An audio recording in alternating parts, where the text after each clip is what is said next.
I don't understand the melanated people of the planet sometimes. They're my people. But I'm here to tell them, you're very, very complicated people. You're very confusing people. It seems that you like to be abused. It seems that you love being the underdog. It seems that you love suffering. All of you now riding the back of Barack Obama. When Barack Obama declared war on sovereignty against the whole would-be universe, he declared war against sovereignty in 2000.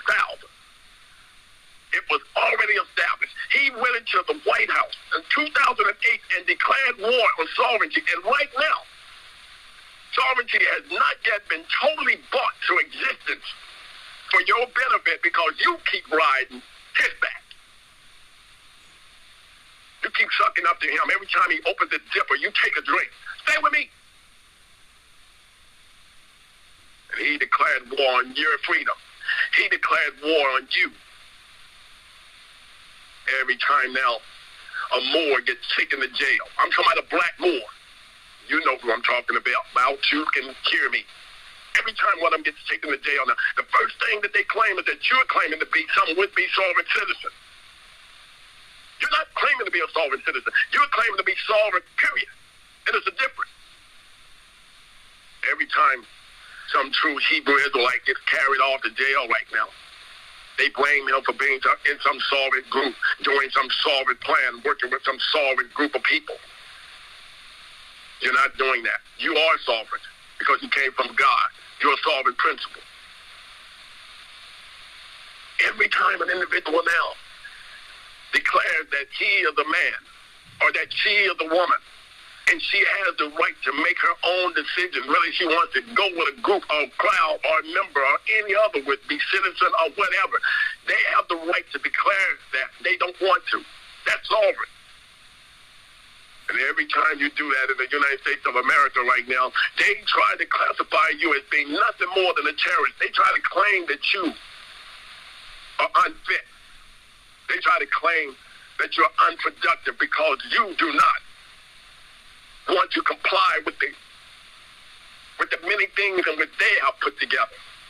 That is illegal and that is ungodly. You go right ahead, though.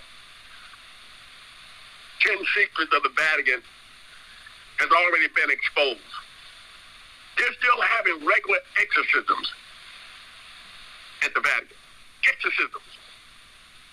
They still say that the greatest trick the devil has ever pulled was convincing the world that he doesn't exist. He exists. The devil exists. He still lives around the Vatican. He still lives inside of the Vatican. He still rules the Vatican. The devil does. That is the synagogue of Satan. Pope Benedict XVI, he expanded the ranks of the Catholics based upon sponsoring more exorcism throughout the world. He made sure that during his time, the chief of the would-be so-called church had 300 exorcisms, where more than 300 demons a year. They said they were confining them to the Vatican. And there are some 350 exorcisms that have been operating on behalf of the Catholic Church in Italy alone. Oh, yeah. Lucifer exists. He definitely exists. And again, the greatest trick that has ever been perpetrated upon the world is that the Roman Catholic Church wants the world to believe that the devil does not exist. They want everyone to believe that any time the devil shows up, that they're going to do an exorcism and they're going to be able to get rid of the devil. When they know for a fact the devil resides in the Roman Catholic Church right in St. Peter's. The Vatican now talks about how the scandals have been leaked all the way to their banking system based upon their banking scandal. Their banking scandal go as far as talking about every last one of the banks. They go in talking about the European Union and what happened during post 9/11 based upon the world where Francis sought to do nothing more than to shore up all of the would-be banks, giving them breaks. Let's let them have a break. We know they don't have any funds, but let's leave them around in name and in existence. Thereby, we will be able to keep on laundering the money in which does exist. He already knows what I'm talking about. No, I'm not a threat to him. He's staying far away from me. He won't even let me smell his blood. Talking about having a small vial of it, he won't even let me get close to him. Keep telling me that he has bad knees or that he had a tooth extracted.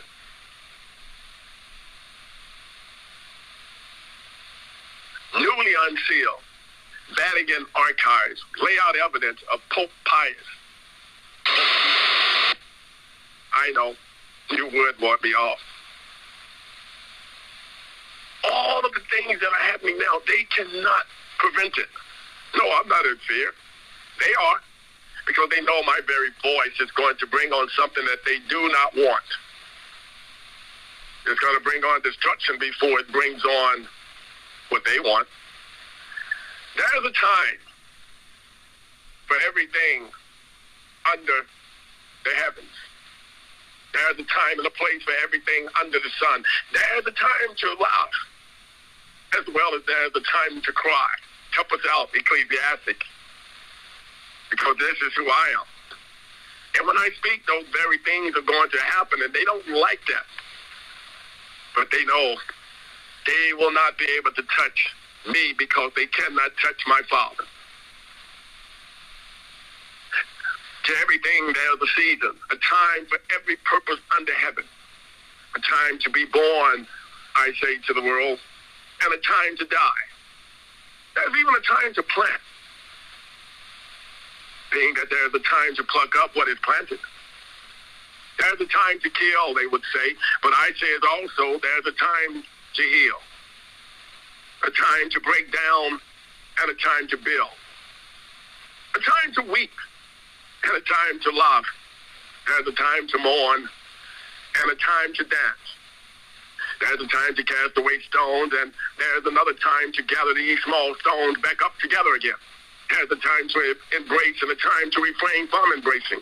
There's a time to gain and a time to lose, a time to keep and a time to throw away that which you had kept, a time to tear and a time to sew it back together again, a time to keep silent and a time to speak, a time to love and a time to hate. There's a time for war, and we all now, we can agree to that if nothing else. But there's also a time for peace, and my Father will grant that. See, I know that whatever God does, it shall be forever. Nothing can be added to it, and nothing can be taken from it.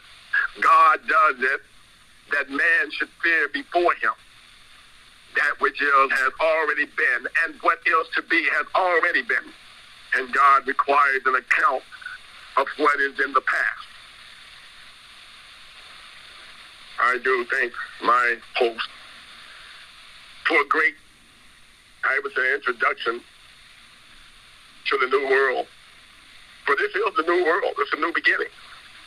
Rise and shine. For the earth is the Lord and the fullness thereof.